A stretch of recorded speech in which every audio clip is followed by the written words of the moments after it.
नमस्कार, मैं अरविंद पांडे।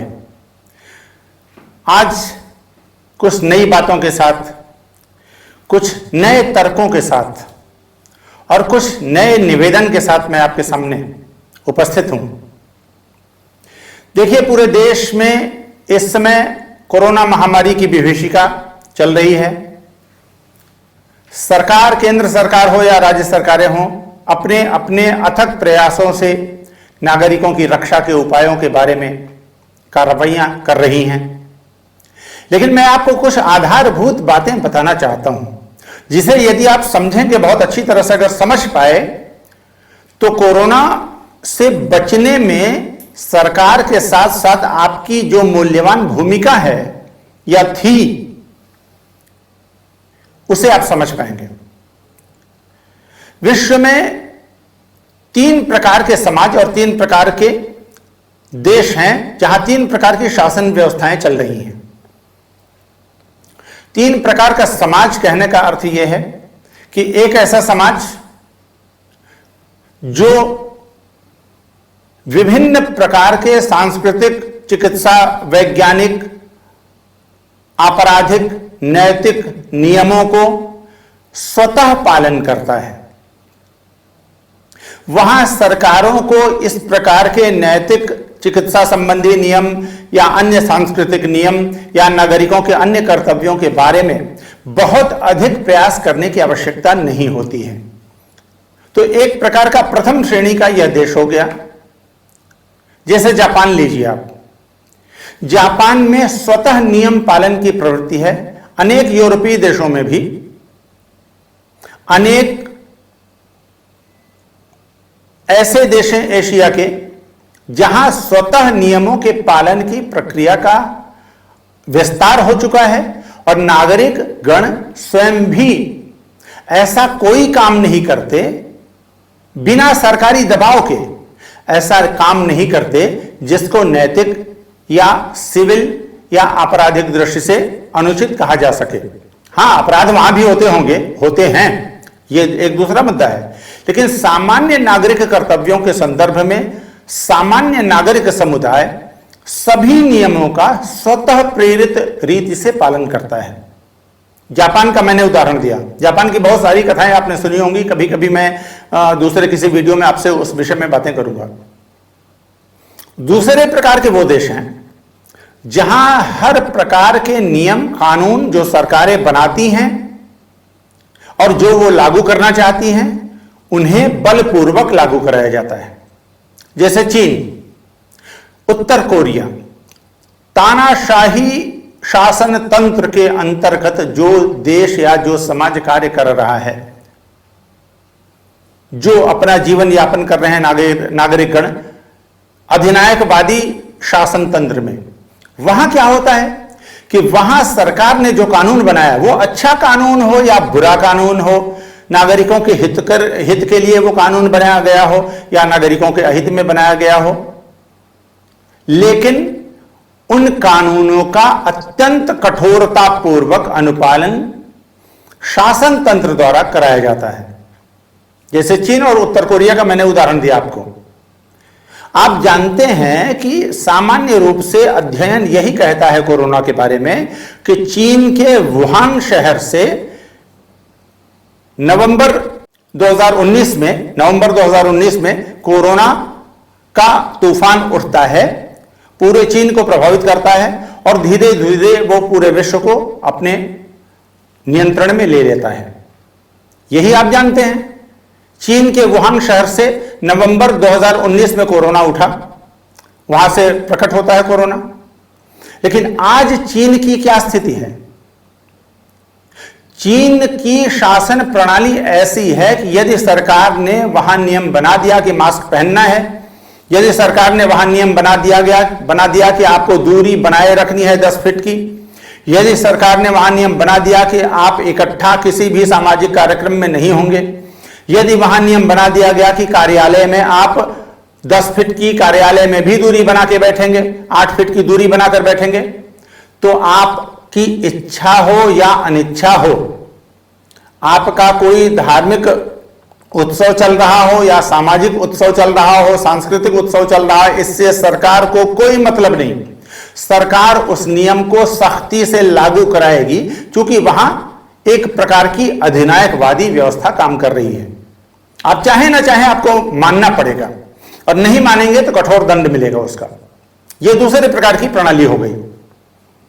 तीसरे प्रकार की शासन व्यवस्था और समाज व्यवस्था जो है वो हम लोगों के समतुल्य है, भारत के समतुल्य। यहां सरकार यदि कोई सामाजिक कानून बनाती है, जैसा कि कोरोना के संदर्भ में सरकार ने बनाया, या अन्य जो सामाजिक प्रकार के अधिनियम है, कानून हैं, नैतिक प्रकार के जो कानून, आपराधिक कानूनों की मैं बात नहीं कर रहा हूं। आपराधिक कानूनों के संदर्भ में तो सभी देशों में, विश्व के सभी देशों में कठोर कार्रवाइयां की ही की जाती हैं। उनका एक अलग, उसकी अलग एक अपनी दंड संहिता की प्रक्रिया होती है। लेकिन सामाजिक प्रकार के जो नियम बनते हैं, जो सिविल मैटर्स आप कह सकते हैं उसको, नागरिकों के विषय, उसमें सरकार जब कोई मार्गदर्शी सिद्धांत या नियम बना के आपके समक्ष रखती है कि सभी नागरिकों को इसका पालन करना है, जैसे ट्रैफिक के संदर्भ में पिछले वीडियो में मैंने कहा था कि हेलमेट के बारे में, हेलमेट या ट्रैफिक संबंधी अन्य नियमों के पालन के बारे में, तो उसका कठोरता से पालन सरकार उतनी प्रकार से, उस प्रकार से नहीं करा पाती जैसा कि अधिनायकवादी शासन तंत्र में होता है। कोरोना के संबंध में ही ले लीजिए। कोरोना के संबंध में सरकार की गाइडलाइन, उसका निर्देश, उसके मार्गदर्शी सिद्धांत 1 वर्ष से अधिक समय से नागरिकों के बीच रख दिए गए थे, किंतु उसका स्वतः पालन नागरिकों ने नहीं किया। यह तीसरे प्रकार की शासन प्रणाली है, लोकतंत्र जिसको कहते हैं। तो लोकतंत्र अत्यंत ऐतिहासिक दृष्टि से महत्वपूर्ण शासन प्रणाली है, सभी को समान अधिकार प्रदान करती है। शासन तंत्र का बहुत अधिक हस्तक्षेप निवारित करता है लोकतंत्र। ऐसी स्थिति में लोकतंत्र शब्द के अर्थ पर अगर हम जाएं तो सीधे तौर पर आप इसका अर्थ समझते हैं लोक का तंत्र, अर्थात लोक का शासन, आम लोगों का शासन, नागरिकों का शासन। यही नहीं हुआ। अधिनायकवादी शासन तंत्र में तो एक अधिनायक होता है, उसके आदेश को पालन करना पड़ता है, लेकिन लोकतंत्र में लोक द्वारा चुनी हुई सरकारें काम करती हैं, उसके प्रतिनिधि काम करते हैं और उसी में से कार्यपालिका का निर्माण होता है। ऐसी स्थिति में लोकतंत्र में नैतिक कानूनों को, सामाजिक कानूनों को, सामाजिक नियमों को, सामाजिक संहिताओं को, या इस प्रकार महामारी के समय जो गाइडलाइंस सरकारें देती हैं उसके पालन में तब तक पूरा फल प्राप्त नहीं हो सकता जब तक लोक अर्थात प्रत्येक नागरिक ये न समझ जाए कि मैं स्वयं सरकार हूं। आप जब तक मास्क पहनने को, कोरोना संबंधी सारी संहिता जो सरकार ने बनाई है उसको, सामाजिक दूरी बनाए रखने को और अपने हाथों को स्वच्छ करते रहने की आदत को जब तक आप सरकारी नियम के रूप में लेंगे तब तक आप उसका पालन नहीं करेंगे, क्योंकि यह लोकतंत्र की विशिष्टता है। लोकतांत्रिक देशों की विशिष्टता यही है।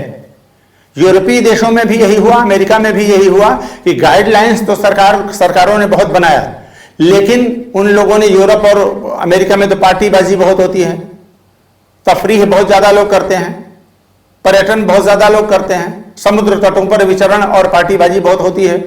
तो लोगों ने वहां भी सरकारी नियमों का स्वेच्छा से पालन नहीं किया। सरकारी नियमों का स्वेच्छा से यदि कहीं पालन हुआ है तो वो जापान में हुआ है, और चीन और उत्तर कोरिया ने अपने यहां जबरदस्ती लागू करा दिया उन सरकारी नियमों को जो कोरोना से संबंधित थी। तो लोकतंत्र में यह सबसे बड़ी घाटे की स्थिति आप कह सकते हैं।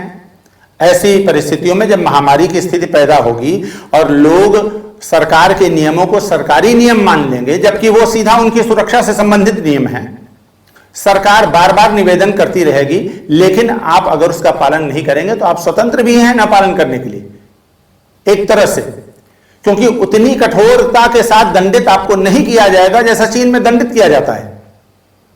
आपको मास्क नहीं पहनेगा तो फाइन लगाने का जो भी जिस प्रकार का भी प्रबंध होगा राज्य सरकार ने अपने अपने ढंग से किया है।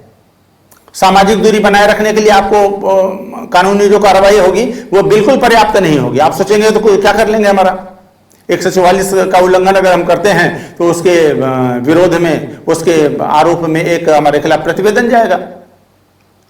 तो ऐसी स्थिति में यदि आप कोरोना संबंधी संहिता को अपनी संहिता नहीं मानेंगे, आप अपने को स्वयं सरकार नहीं मान लेंगे इस प्रकरण में, बाकी प्रकरण में अपने को सरकार मत मानिएगा, प्रतिनिधि के माध्यम से आपका शासन चल रहा है लोकतंत्र में, लेकिन कम से कम मेरा करबद्ध निवेदन यह है आपसे कि आप कोरोना के संबंध में सरकार जो कह रही है, राज्य सरकारें और केंद्र सरकार, हमारे प्रधानमंत्री जी ने अनेक बार टीवी पर आकर आप लोगों को संबोधित किया, उसे आप सरकार का निर्देश न मानकर यदि आपने अपना नियम माना होता, ये मान लेते कि आप भी वही प्रधान सेवक हैं, आप स्वयं प्रधानमंत्री के रूप में हैं, यही मान लेते अगर आप अपने आप को कि ये बातें प्रधानमंत्री जी नहीं बोल रहे हैं, ये मैं स्वयं अपने ऊपर लागू करूंगा, मैं भी इस देश का शासक हूं, लोक है ना, आपका तंत्र है ना।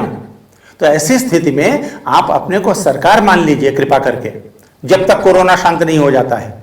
और अब कम से कम आप धार्मिक किसी कार्यक्रम में जाएं, आप किसी सामाजिक कार्यक्रम में जाएं, यदि नियम ऐसा है तो, नियम आपको यदि अनुमोदित करते हैं तो आप भाग लीजिए, किंतु वहां भी 8-10 फीट की दूरी बना के रखिए, स्पर्श मत करिए, क्योंकि हर जगह आपको नियम लागू कराने के लिए न तो पुलिस रहेगी, न सिविल डिफेंस रहेगा, न सरकार की कोई एजेंसी रहेगी। आपको स्वयं को सरकार मान लेना पड़ेगा। इस देश का 130 करोड़ नागरिक यदि इस समय, आज की तिथि से इस वीडियो को देखने के बाद स्वयं को सरकार मानना प्रारंभ नहीं कर देगा तो स्थितियां आगे और बहुत अधिक विस्फोटक होने जा रही हैं। ऐसा मैं नहीं कह रहा हूं, ऐसा विशेषज्ञ कह रहे हैं। तो कृपा करके आप स्वयं को, अपने गरिमा को समझिए, आप अपने शासकीय महत्व को समझिए कि शासन तंत्र आपका चल रहा है, आप लोक हैं और आपका शासन चल रहा है। लोकतंत्र की यही परिभाषा है। तो लोकतंत्र को कमजोर साबित मत होने दीजिए। आप ये साबित मत करिए अपने आचरणों से कि चीन की अधिनायकवादी व्यवस्था अधिक राष्ट्रहित में है, ऐसा साबित मत होने दीजिए। आप अपने आचरण से यह साबित करिए कि लोकतंत्र सर्वोत्तम शासन प्रणाली है और लोकतंत्र में जो सामाजिक नियम होते हैं वो अपने से स्वतः सारे लोग पालन करते हैं। जापान की तरह बनिए, विश्व गुरु भारत बन जाएगा। विश्व गुरु भारत है, विचार की दृष्टि से है, लेकिन कर्म की दृष्टि से भी विश्व गुरु बनना पड़ेगा आपको सिर्फ वैचारिक स्तर पर जिस समय विश्व गुरु होने की बात कही गई थी, उस समय आर्थिक, सांस्कृतिक, सामाजिक, सामरिक, ये चारों दृष्टियों से भारत विश्व का नेता था। उस समय महाशक्ति था भारत, भारत के आगे कोई नहीं था, न तो रोम, न यूनान, न अन्य कोई देश, अमेरिका वगैरह तो उस समय पैदा भी नहीं हुआ था। इसलिए विश्व गुरु शब्द का यदि आप प्रयोग करते हैं तो वो सिर्फ शब्दों में और वैचारिक स्तर पर, चिंतन के स्तर पर मान्य नहीं होगा जब तक आप अपने पुरुषार्थ से, अपने कर्म से यह साबित नहीं करेंगे कि आप विश्व गुरु हैं, तब तक आपको मान्यता नहीं मिलेगी। और इस समय ऐतिहासिक अवसर है। कोरोना को यदि आप अपने आत्मनियंत्रित आचरण द्वारा बच जाते हैं, कोरोना की महामारी से अपने समाज को बचा लेते हैं, तो विश्व गुरु बनने की भारत की जो कल्पना है, जो स्वप्न है भारत का, वो साकार होना उसी दिन से प्रारंभ हो जाएगा। इसी निवेदन के लिए मैं आपके पास आया था। सर्वे भवन्तु सुखिनः, सर्वे सन्तु निरामयाः, सर्वे भद्राणि पश्यन्तु, मां कश्चित् दुख भाग भवेत्। इसी मंत्र के साथ आप सभी को पुनः निवेदन और प्रणाम। आप इस वीडियो को अधिकतम लोगों तक पहुंचाइए, हमारे चैनल को सब्सक्राइब कीजिए और अपनी टिप्पणी इस वीडियो पर, अपने विचार, अपनी सलाह, अपना परामर्श अवश्य लिखिएगा।